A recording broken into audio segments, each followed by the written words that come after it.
Allahu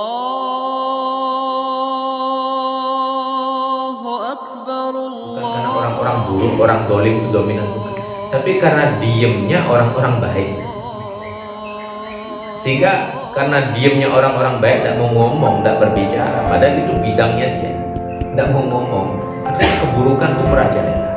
Ulama-ulama yang streng semua, ulama-ulama streng semua, termasuk Imam Sufyan Tsauri, kemudian termasuk juga di sini Syarif Abdullah bin Sulaiman Basurah, termasuk juga Muhammad, termasuk Sayyidina Umar di sini diceritakan.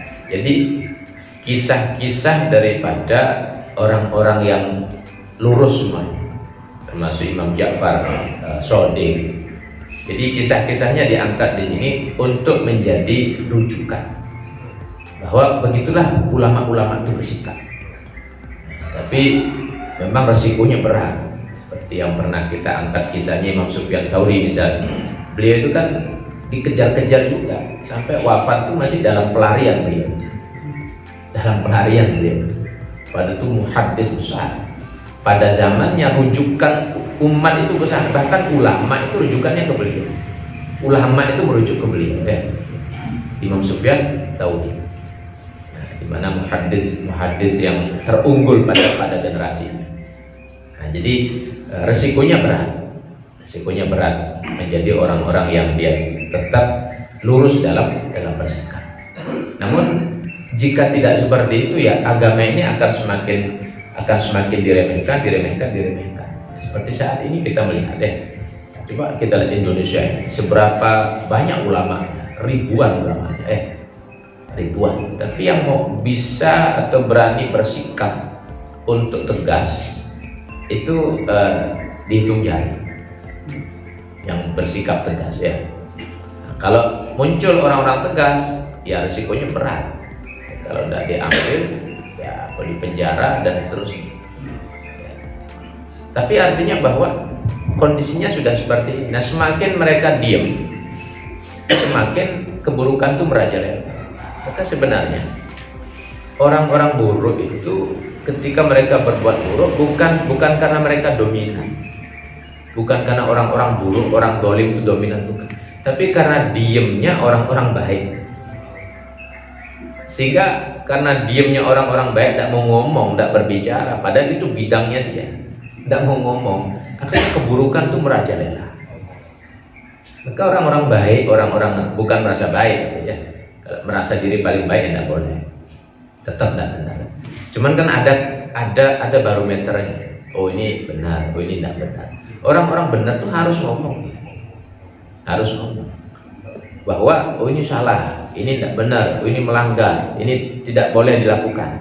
Dia harus berani ngomong. Nah, kalau tidak ngomong, nanti kezaliman akan semakin menyebar di mana-mana. Nah, maka saya tegaskan, sebenarnya bukannya banyaknya orang-orang dolim, sebenarnya tidak banyak mereka itu. Apalagi berbicara tentang ketokohan orang-orang dolim, tidak banyak. Cuman masalahnya orang-orang baik ini tidak berani berbicara. Orang-orang yang benar ini tidak berani ngomong, diam. Akhirnya merajalela kezaliman.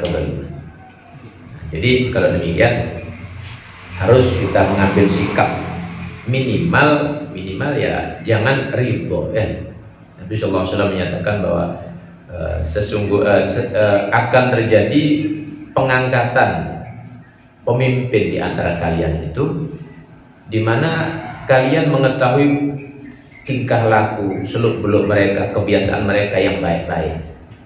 Dan sebagiannya lagi, engkau mengetahui keburukan-keburukan, kezaliman yang terjadi, dan kalian pasti mengingkari. Maka jika hal itu terjadi, kok kalian mengikuti, sudah tahu itu kezaliman, keburukan, kok mengikuti, di sanalah kecelakaan seseorang. Sahabat itu langsung spontan tanya, wahai Nabi, apakah kita harus perang ini? Nabi katakan, oh enggak, jangan diperangi. Selama dia masih sholat, jangan diperangi. Ya, apalagi kalau satu negara, jangan memberontak. Selama pimpinan itu masih sholat. Nabi melarang. Nah, namun hikmah daripada hadis tersebut adalah yang pertama terkait dengan sikap bahwa ya harus ada sikap minimal pengingkaran terhadap kezaliman itu. Minimal harus ada pengingkaran. Kemudian terkait dengan pelarangan untuk memberontak, kenapa dilarang memberontak? Dalam ajaran Islam tidak boleh memberontak. Bughah itu ya. Tidak boleh jadi pemberontak dalam kepemimpinan yang sah. Kemudian yang kedua, kalau seandainya itu terjadi dan terjadi pembunuhan, yang dibunuh orang Islam juga. Ini yang tidak dibenarkan, karena membunuh satu jiwa orang Islam itu membuat Allah murka dan sama dengan membunuh seluruh manusia di muka bumi ini. Itu konsekuensinya kalau orang membunuh satu jiwa. Sehingga dalam Islam tidak boleh pemberontakan itu tidak boleh. Nah kita di Ahlussunnah wal Jamaah tidak begitu diajarkan. Nah begitu diajarkan. Guru-guru kita tidak begitu mengajarkan. Tapi kalau terjadi kemungkaran ya harus diingkari. Maka minimal berbicara. Itu pada kadarnya masing-masing.